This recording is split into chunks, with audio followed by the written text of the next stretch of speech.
Hello friends, ಎಲ್ರಿಗೂ ಕೂಡ welcome to my channel. ಇವತ್ತಿನ ವಿಡಿಯೋದಲ್ಲಿ 7 ಕುದುರೆ ಚಿತ್ರಕಲೆ ಏನಿರುತ್ತೆ, ಒಂದು ಫೋಟೋ ಫ್ರೇಮ್ಸ್ ಇದನ್ನ ನಾವು ಮನೆಯಲ್ಲಿ ಹಾಕೊಂಡಿರ್ತೀವಿ. ಇದರಿಂದ ಏನೆಲ್ಲ ಪ್ರಯೋಜನ ಇದೆ ಮತ್ತು ಯಾವ ರೀತಿಯಾಗಿ ವಾಸ್ತು ಪ್ರಕಾರ ಒಳ್ಳೆಯದು ಅಂತ ಹೇಳಿ ಇದ್ರ ಬಗ್ಗೆ ತಿಳ್ಕೊಳ್ಳೋಣ ಬನ್ನಿ. 7 ಕುದುರೆಗಳ ಚಿತ್ರವನ್ನು ತುಂಬ ಗಿಫ್ಟ್ ಬರೋದಾಗಿರ್ಬೋದು, ಅಥವಾ ಮನೆಗೆ ಬೆಳಗ್ಗೆ ಎದ್ದ ತಕ್ಷಣ ನಾವು ಅದ್ರ ಮುಖ ನೋಡೋದ್ರಿಂದ ಒಳ್ಳೇದಾಗುತ್ತೆ ಅಂತ ಹೇಳಿ ನಾವು ಇದನ್ನೆಲ್ಲ ಹಾಕೊಂಡಿರ್ತೀವಿ. ಸೊ ಹಾಗಿದ್ರೆ ಇದರಿಂದ ಏನೆಲ್ಲ ಆಗುತ್ತೆ ಅಂತ ಹೇಳಿ ತಿಳ್ಕೊಳ್ಳೋಣ. ಅದಕ್ಕೂ ಮುಂಚೆ ಮೊದಲನೇ ಬಾರಿಗೆ ನಾನು ವಿಡಿಯೋನ ನೋಡ್ತಾ ಇತ್ತು ಅಂತಂದರೆ ದಯವಿಟ್ಟು ನನ್ನ ಚಾನಲ್ಗೆ ಸಬ್ಸ್ಕ್ರೈಬ್ ಮಾಡಿಕೊಂಡು ವಿಡಿಯೋನ ನೋಡಿ. ಹಾಗೆ ನಿಮ್ಮ ಫ್ರೆಂಡ್ಸ್ ಮತ್ತು ಫ್ಯಾಮಿಲೀಸ್ವ್ರಿಗೂ ಕೂಡ ವಿಡಿಯೋನ ಶೇರ್ ಮಾಡಿ. 7 ಕುದುರೆಗಳ ಚಿತ್ರಣವನ್ನು ಮನೆಗೆ ಶುಭ ಮತ್ತು ಅದೃಷ್ಟವೆಂದು ಪರಿಗಣಿಸಲಾಗುತ್ತೆ. ತುಂಬ ವರ್ಷಗಳಿಂದ ಕುದುರೆಯ ಚಿತ್ರಣಗಳು, ವಿಶೇಷವಾಗಿ 7 ಕುದುರೆಗಳ ವರ್ಣಚಿತ್ರಗಳು ಮನೆಯ ಒಳಾಂಗಣ ವಿನ್ಯಾಸದ ಅಗತ್ಯ ಭಾಗವಾಗಿದೆ. ಸಕಾರಾತ್ಮಕ ಪ್ರಕ್ರಿಯೆಯನ್ನು ಉಂಟು ಮಾಡುವ ಚಿತ್ರಗಳಲ್ಲಿ ನಾವು ಯೋಚಿಸಿದಾಗ ಕುದುರೆಗಳು, ವಿಶೇಷವಾಗಿ ಅದು ಓಡುವ ಕುದುರೆಗಳು ನಮಗೆ ನೆನಪಿಗೆ ಬರುತ್ತೆ. ನಮ್ಮ ಮನೆಗಳಿಗೆ ಸಕಾರಾತ್ಮಕ ಶಕ್ತಿಯನ್ನು ಆಕರ್ಷಿಸಲು ಕುದುರೆಯ ಒಂದು ಚಿತ್ರಕಲೆ ಉತ್ತಮ ಮಾರ್ಗ ಆಗಿದೆ. ಕುದುರೆಗಳು ಸಾಧನೆ, ಶಕ್ತಿ, ಪ್ರಗತಿ ಮತ್ತು ಶಾಂತಿಯನ್ನು ಪ್ರತಿನಿಧಿಸುತ್ತವೆ. 7 ಕುದುರೆಗಳ ಚಿತ್ರಣವನ್ನು ನಮ್ಮ ಒಂದು ಮನೆಯ ಜಾಗವನ್ನು ಅಲಂಕರಿಸುವುದರಿಂದ ನಮ್ಮ ವಾಸಸ್ಥಳಕ್ಕೆ ಸಕಾರಾತ್ಮಕ ಶಕ್ತಿಯನ್ನು ಆಕರ್ಷಿಸಲು ಅತ್ಯುತ್ತಮ ಮಾರ್ಗ ಆಗಿದೆ ಅಂತ ಹೇಳಬಹುದು. ವಾಸ್ತುಶಾಸ್ತ್ರದ ಪ್ರಕಾರ ನಮ್ಮ ಜನರು ನಮ್ಮ ಸುತ್ತಲೂ ಏನು ಬೇಕು ಅಂತ ಹೇಳಿ ಆಯ್ಕೆ ಮಾಡ್ಕೊಳ್ಳೋದಕ್ಕೆ ಜಾಗರೂಕರಾಗಿರ್ತೀವಿ. ವಿಶೇಷವಾಗಿ ಚಿತ್ರಗಳು, ಫೋಟೋಗಳು, ಗೋಡೆಯ ಮೇಲಿನ ಅಲಂಕಾರಕ ವಸ್ತುಗಳು. ಅಲಂಕಾರಕ್ಕೆ ಬಂದಾಗ ಚಿತ್ರಗಳನ್ನು ಯಾವ ದಿಕ್ಕಿನಲ್ಲಿ ಹಾಕಿದ್ರೆ ಅವು ಸಕಾರಾತ್ಮಕ ಶಕ್ತಿಯನ್ನು ಕೊಡ್ತವೆ ಅಂತ ಹೇಳಿ ನಾವು ಯೋಚನೆಯನ್ನು ಮಾಡ್ತೀವಿ. 7 ಕುದುರೆ ವರ್ಣಚಿತ್ರದ ಹಿಂದಿನ ಅರ್ಥವನ್ನು ಅರ್ಥ ಮಾಡಿಕೊಡುವುದರಿಂದ ಮನೆಯ ಸರಿಯಾದ ಸ್ಥಾನದವರೆಗೆ ಇನ್ನಷ್ಟು ನಾವು ತಿಳ್ಕೋಬಹುದಾಗಿರುತ್ತದೆ. 7 ಕುದುರೆಯ ಚಿತ್ರಕಲೆಯಲ್ಲಿ 7 ಕುದುರೆಗಳ ಮಹತ್ವ ಏನು ಅಂತ ಹೇಳಿ ತಿಳ್ಕೊಳ್ಳೋದಾದರೆ, ಹಿಂದೂ ಧರ್ಮದಲ್ಲಿ 7 ಕುದುರೆಗಳನ್ನು ಸೂರ್ಯನ ದೇವರಾದ ಸೂರ್ಯ ದೇವರೊಂದಿಗೆ ಕಾಣಬಹುದಾಗಿದೆ. ಈ ಕುದುರೆಗಳು ಸೂರ್ಯ ಸವಾರಿ ಮಾಡುವ ರಥವನ್ನು ಎಳೆಯುತ್ತವೆ. ಇದು ಕುದುರೆಯ ವರ್ಣಚಿತ್ರದ ಶುಭವನ್ನು ಸೂಚಿಸುತ್ತದೆ. ವಾಸ್ತು ಪ್ರಕಾರ ಕುದುರೆ ವರ್ಣಚಿತ್ರದಲ್ಲಿರುವ 7 ಕುದುರೆಗಳು ಶಕ್ತಿ ಮತ್ತು ಯಶಸ್ಸನ್ನು ಪ್ರತಿನಿಧಿಸುತ್ತದೆ. ಕುದುರೆಗಳನ್ನು ಓಡುವ ಸ್ಥಾನದಲ್ಲಿ ತೋರಿಸಲಾಗಿದೆ. ಇದು ಯಶಸ್ವಿ ಮತ್ತು ಸಕಾರಾತ್ಮಕ ಜೀವನದತ್ತ ವೇಗ ಮತ್ತು ಪ್ರಗತಿಯನ್ನು ಪ್ರತಿನಿಧಿಸುತ್ತೆ. ನಮ್ಮ ಮನೆಯಲ್ಲಿ ಅಥವಾ ಕಚೇರಿಯಲ್ಲಿ 7 ಕುದುರೆ ವರ್ಣಚಿತ್ರವನ್ನು ಹೊಂದಿರುವುದು ನಕಾರಾತ್ಮಕ ಶಕ್ತಿಯನ್ನು ಕಡಿಮೆ ಮಾಡಲು ಸಹಾಯ ಮಾಡುತ್ತದೆ.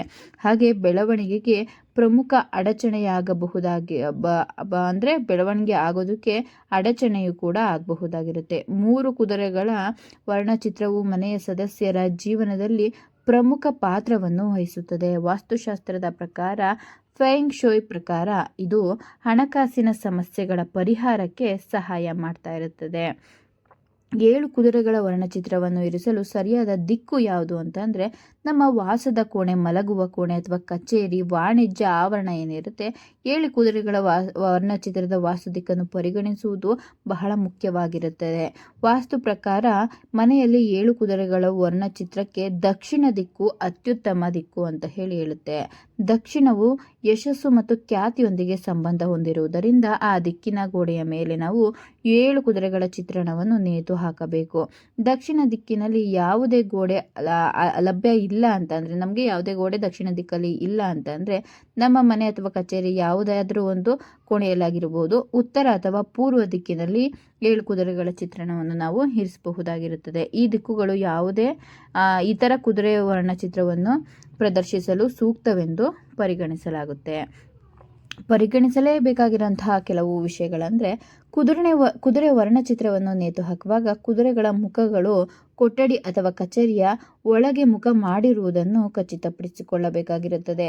ಚಿತ್ರಕಲೆ ಕೊಠಡಿ ಅಥವಾ ಕಚೇರಿಯ ಮನೆ ಬಾಗಿಲ ಕಡೆಗೆ ಮುಖ ಮಾಡಿರಬಾರದು, ಏಕೆಂದರೆ ಅದು ನಮ್ಮ ಜೀವನದ ಮೇಲೆ ನಕಾರಾತ್ಮಕ ಪರಿಣಾಮವನ್ನು ಬೀರುತ್ತದೆ. ಕುದುರೆಯ ವರ್ಣಚಿತ್ರವು ನಮ್ಮ ಯಶಸ್ಸು ಮತ್ತು ಪ್ರಗತಿಯನ್ನು ತಡೆ ಹಿಡಿಯುವ ಅಡೆತಡೆಗಳು ಮತ್ತು ಅಡೆತಡೆಗಳನ್ನು ತೆಗೆದುಹಾಕಲು ಉದ್ದೇಶಿಸಲಾಗಿದೆ. ಚಿತ್ರಕಲೆಯ ಒಂದು ಪ್ರಮುಖ ಅಂಶವೇನೆಂದರೆ, ನಾವು ಕಣಗಡಿಸಬಾರದು. ಅದು ಕುದುರೆಗಳ ಮೇಲೆ ಯಾವುದೇ ಸರಪಳಿಗಳು, ಬಾರುಗಳು ಅಥವಾ ಹಗ್ಗಗಳನ್ನು ಹೊಂದಿರಬಾರದು. 7 ಕುದುರೆ ವರ್ಣಚಿತ್ರಗಳಲ್ಲಿ ತುಂಬಾ ವಿಧಗಳಂತ ಹೊಂದಿರ್ತವೆ. ನಮ್ಮ ಮನೆಯಲ್ಲಿ 7 ಕುದುರೆಗಳ ಚಿತ್ರಣವನ್ನು ನೇತು ಹಾಕುವುದು ವಾಸ್ತು ಹಾಗೂ ಫೆಂಗ್ ಶೂಯ್ನಲ್ಲಿ ಹೆಚ್ಚಿನ ಪ್ರಾಮುಖ್ಯತೆಯನ್ನು ಕೂಡ ಹೊಂದಿದೆ. ನಾವು ತಗೊಂಡಿರುವಂತಹ ಒಂದು ಪೇಂಟಿಂಗಲ್ಲಿ ಸೂರ್ಯೋದಯವೇ ಇರುವಂತಹ 7 ಕುದುರೆಗಳ ಚಿತ್ರಣವನ್ನು ಇನ್ನೂ ಮಂಗಳಕರವೆಂದು ನಾವು ಪರಿಗಣಿಸಲಾಗುತ್ತದೆ. ಏಕೆಂದರೆ ಅದು ನಮ್ಮ ಆರ್ಥಿಕ ಸ್ಥಿರತೆಯನ್ನು ಹೆಚ್ಚಿಸುತ್ತದೆ ಮತ್ತು ಯಶಸ್ಸನ್ನು ಆಕರ್ಷಿಸುತ್ತದೆ. ನಮ್ಮ ಕಚೇರಿ ಅಥವಾ ಮನೆ ವಿನ್ಯಾಸಗಳಲ್ಲಿ ಕುದುರೆ ಚಿತ್ರವನ್ನು ಇರಿಸುವಾಗ ನಾವು ವಾಸ್ತುಶಾಸ್ತ್ರದ ನಿಯಮಗಳನ್ನು ಕೂಡ ನೆನಪಿನಲ್ಲೇ ಇಟ್ಕೋಬೇಕಾಗಿರುತ್ತದೆ. ಚಂದ್ರನೊಂದಿಗೆ 7 ಕುದುರೆಗಳು ಚಿತ್ರಕಲೆ ಇರುತ್ತೆ. ನಮ್ಮ ಮನೆ ಅಥವಾ ಕಚೇರಿಗೆ 7 ಕುದುರೆ ವರ್ಣಚಿತ್ರವನ್ನು ಹಾಕ್ತಾ ಇರುವಾಗ ನಾವು ವಿವಿಧ ಆಯ್ಕೆಗಳನ್ನು ನೋಡಬಹುದಾಗಿರುತ್ತೆ. ಅದರಲ್ಲಿ ಒಂದು ಹಿನ್ನೆಲೆ ಅಂದರೆ ಬ್ಯಾಕ್ಗ್ರೌಂಡಲ್ಲಿ ಚಂದ್ರ ಇರುತ್ತೆ, 7 ಕುದುರೆಗಳ ಚಿತ್ರಣವನ್ನು ಒಳಗೊಂಡಿರುತ್ತೆ. ಅಂತಹ ವರ್ಣಚಿತ್ರಗಳನ್ನು ಅದೃಷ್ಟವೆಂದು ಪರಿಗಣಿಸಲಾಗುತ್ತದೆ. ಅವರು ಯಶಸ್ಸು, ಪ್ರಗತಿ ಮತ್ತು ಶಾಂತಿಯನ್ನು ಸೂಚಿಸುತ್ತಾರೆ. ಹೀಗಾಗಿ ನಮ್ಮ ಕಚೇರಿ ಅಥವಾ ಮನೆ ಅಥವಾ ಹೋಮ್ ಆಫೀಸ್ ಯಾವುದರಲ್ಲಾಗಿದ್ದಾದರೂ ಕೂಡ ಹಾಕೋದಕ್ಕೆ ಅದು ಪರಿಪೂರ್ಣವಾಗಿರುತ್ತದೆ. ಸಮುದ್ರದ ಹತ್ತಿರದಲ್ಲಿ 7 ಕುದುರೆಗಳು ಓಡ್ತಾ ಇರುತ್ತೆ. ಅಂತ ಚಿತ್ರಕಲೆ ಏನು ಬಿಂಬಿಸುತ್ತೆ ಅಂದರೆ 7 ಕುದುರೆ ಹಿನ್ನೆಲೆಯಲ್ಲಿ ಸಾಮಾನ್ಯವಾಗಿ ಒಂದು ಸಮುದ್ರವನ್ನು ಒಳಗೊಂಡಿರುತ್ತದೆ.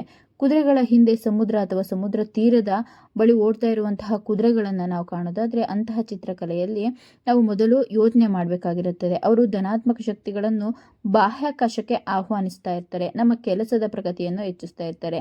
ಅಂತಹ 7 ಕುದುರೆ ವರ್ಣಚಿತ್ರವನ್ನು ಸಮುದ್ರದೊಂದಿಗೆ ನೇತು ಹಾಕುವುದು ಅಥವಾ ಕಚೇರಿ ಮನೆಗೆ ಯಾವುದಕ್ಕಾದ್ರೂ ನೇತು ಹಾಕೋದಾದರೆ ಧನಾತ್ಮಕ ಫಲಿತಾಂಶಗಳನ್ನು ಕೂಡ ಅದು ತಗೊಂಡು ಬರುತ್ತೆ. ನಮ್ಮ ಮನೆಯಲ್ಲಿ ಕುದುರೆಯ ವರ್ಣಚಿತ್ರಗಳನ್ನು ಇರಿಸಲು ಸಲಹೆಗಳು ಏನು ಅಂತಂದರೆ 7 ಗಾಲೋಪಿಂಗ್ ಕುದುರೆ ವರ್ಣಚಿತ್ರವನ್ನು ನೇತು ಹಾಕುವ ಮೊದಲು ನಾವು ಈ ಕೆಳಗಿನ ಅಂಶಗಳನ್ನು ಕೂಡ ಪರಿಗಣಿಸಬೇಕಾಗಿರುತ್ತದೆ. ಚಿತ್ರಕಲೆ ಖರೀದಿಸುವಾಗ ಕುದುರೆಗಳ ಮುಖಗಳು ಶಾಂತಿಯುತ ಅಭಿವ್ಯಕ್ತಿಗಳನ್ನು ಹೊಂದಿವೆ ಎಂದು ಖಚಿತಪಡಿಸಿಕೊಳ್ಬೇಕಾಗಿರುತ್ತೆ. ಆಕ್ರಮಣಕಾರಿ ಅನಿಸಿಕೆಗಳನ್ನು ಹೊಂದಿರುವುದನ್ನು ಎಂದಿಗೂ ನಾವು ಆಯ್ಕೆ ಮಾಡಬಾರದು. ಅಂದರೆ ಶಾಂತಯುತವಾಗಿರುವಂತಹ ಕುದುರೆ ಮುಖ ಇರೋದನ್ನು ನಾವು ಸೆಲೆಕ್ಟ್ ಮಾಡಬೇಕಾಗಿರುತ್ತದೆ. 7 ಕುದುರೆಗಳ ಚಿತ್ರಕಲೆಯಲ್ಲಿ ಹೂಡಿಕೆ ಮಾಡುವಾಗ ಕುದುರೆಗಳ ಬಿಳಿ ಬಣ್ಣವನ್ನು ಬಳಸಲು ಶಿಫಾರಸು ಮಾಡಲಾಗಿದೆ. ಬಿಳಿ ಬಣ್ಣವು ಶಾಂತಿ, ಯಶಸ್ಸು, ಬೆಳವಣಿಗೆ ಮತ್ತು ಸಮೃದ್ಧಿಯನ್ನು ಪ್ರೇರೇಪಿಸುತ್ತದೆ. ನಮ್ಮ ಮನೆ ಅಥವಾ ಕಚೇರಿಗೆ ಕುದುರೆಯ ಚಿತ್ರಕಲೆ ಹಾಕುವಾಗ ನಾವು ಬಿಳಿ ಬಣ್ಣದನ್ನು ಆಯ್ಕೆ ಮಾಡ್ಕೋಬೇಕಾಗಿರುತ್ತದೆ. ಬ್ರೌನ್, ಬ್ಲ್ಯಾಕ್ ಇದನ್ನು ನಾವು ಆಯ್ಕೆ ಮಾಡೋಂತಹ ಆಗಿರೋದಿಲ್ಲ. ನಾವು ಈ ಹಿಂದೆನೇ ತಿಳ್ಕೊಂಡಿರೋ ಚಿತ್ರಕಲೆಯನ್ನು ತಗೋಬೇಕಿದ್ರೆ ಯಾವ ದಿಕ್ಕಲ್ಲಿ ನೇತು ಹಾಕಬೇಡಿ ಅಂತ ಹೇಳಿ ಕೇಳ್ಕೋಬೇಕಾಗಿರುತ್ತದೆ. ತಪ್ಪು ದಿಕ್ಕಿನಲ್ಲಿ ನಾವು ಆ ಫೋಟೋನ ಹಾಕೋದ್ರಿಂದ ನಕಾರಾತ್ಮಕ ಶಕ್ತಿಗಳು ನಮ್ಮ ಮನಸ್ಸಲ್ಲಿ ಪರಿಣಾಮವನ್ನು ಬೀರೋದಾಗಿರುತ್ತೆ.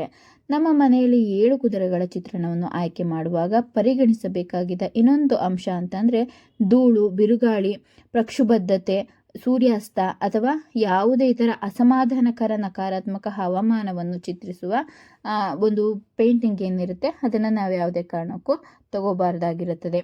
ತುಂಬಾ ಸ್ಪೀಡಾಗಿ ಓಡ್ತಾ ಇರೋವಂಥದ್ದು ಮತ್ತು ಧೂಳಿರುವಂಥದ್ದು ಆ ಥರದನ್ನೆಲ್ಲ ನಾವು ಸೆಲೆಕ್ಟ್ ಮಾಡೋ ಹಾಗಿಲ್ಲ. ಒಂದು ಚಿತ್ರಣವನ್ನು ಖರೀದಿಸುವಾಗ ಅದು ನಮ್ಮ ಮೇಲೆ ಪರಿಣಾಮವನ್ನು ಬೀರಲು ಯಾವಾಗಲೂ ಒಳ್ಳೆಯದಾ ಅಂತ ಹೇಳಿ ಪರಿಗಣಿಸಬೇಕು. ಅದು ನಮಗೆ ಯಾವುದು ಬೇಕು ಯಾವುದು ಬೇಡ ಅನ್ನೋದನ್ನು ಸೆಲೆಕ್ಷನ್ ನಮಗೆ ಇರುತ್ತೆ. ಸೊ ಅದ್ರ ಬಗ್ಗೆ ವಿಷಯಗಳನ್ನ ತಿಳ್ಕೊಂಡು ನಾವು ಈ ಚಿತ್ರಗಳನ್ನು ತಗೋಬೇಕಾಗಿರುತ್ತೆ. ಆ ಚಿತ್ರವನ್ನು ನೋಡೋದ್ರಿಂದ ನಮಗೆ ಸಂತೋಷವಾಗಲ್ಲ, ಅದು ನಮಗೆ ಪೀಸ್ಫುಲ್ ಅಂತ ಅನ್ನಿಸ್ತಾ ಇಲ್ಲ ಅಂತಂದರೆ ಅದ್ರ ಬಗ್ಗೆ ತಗೊಳ್ಳೋದಕ್ಕೂ ಕೂಡ ನಾವು ಯೋಚನೆನ ಮಾಡಬಾರ್ದು ಅಂತ ಹೇಳಿ. ಹಾಗೆ 7 ಕುದುರೆ ಇರುವಂತಹ ಚಿತ್ರವನ್ನು ನಮ್ಮ ಮಲಗುವ ಕೋಣೆ, ಅಧ್ಯಯನದ ಕೋಣೆ ಅಥವಾ ಪೂಜಾ ಕೋಣೆ, ಮನೆಯ ಮುಖ್ಯ ಬಾಗಿಲಿನ ಮೇಲೆ ನಾವು ನೇತು ಹಾಕಬಾರ್ದಾಗಿರುತ್ತೆ. ಅಥವಾ ಸ್ನಾನ ಮಾಡುವಂತಹ ಈ ವಾಶ್ರೂಮ್ ಏನಿರುತ್ತೆ ಹಾಗೆ ಟಾಯ್ಲೆಟ್ ಏನಿರುತ್ತೆ ಅದರ ಹತ್ರಕ್ಕೂ ಕೂಡ ನಾವು ಅದನ್ನು ನೇತಾಕಬಾರ್ದಾಗಿರುತ್ತೆ. ಚಿತ್ರದಲ್ಲಿರುವ ಕುದುರೆಗಳು ಯಾವುದೇ ಅಡೆತಡೆಗಳಿಲ್ಲದೆ ನೇರ ರೇಖೆಯಲ್ಲಿ ಪರಿಪೂರ್ಣ ಸಮ್ಮತಿಯಲ್ಲಿ ಓಡಬೇಕು. ಅವು ನೀರಿನ ಮೇಲೆ ಅಲ್ಲ, ನೆಲದ ಮೇಲೆ ಓಡುತ್ತಿರುವಂತೆ ತೋರಿಸುತ್ತಿರಬೇಕು. ಓಡುತ್ತಿರುವ ಒಂದೇ ಕುದುರೆಯ ಚಿತ್ರವನ್ನು ಖರೀದಿಸಬೇಡಿ, ಏಕೆಂದರೆ ಅದು ದುರದೃಷ್ಟಕರವೆಂದು ಪರಿಗಣಿಸಲಾಗುತ್ತದೆ ಮತ್ತು ನಮ್ಮ ಮನೆಗೆ ಅದೃಷ್ಟ ಬರದಂತೆ ತಡೆಯುತ್ತದೆ. ಬೆಸ ಸಂಖ್ಯೆಯ ಕುದುರೆಗಳನ್ನು ಹೊಂದಿರುವ ಚಿತ್ರವನ್ನು ಆಯ್ಕೆ ಮಾಡ್ಕೋಬೇಕಾಗಿರುತ್ತದೆ. ಚಿತ್ರಕಲೆಯ ಕುದುರೆಗಳು ಅಪೂರ್ಣ ಚಿತ್ರವನ್ನು ನಾವು ಚಿತ್ರಿಸುವುದಿಲ್ಲ, ಅದನ್ನು ನಾವು ಖಚಿತಪಡಿಸಿಕೊಳ್ಳಬೇಕಾಗಿರುತ್ತದೆ.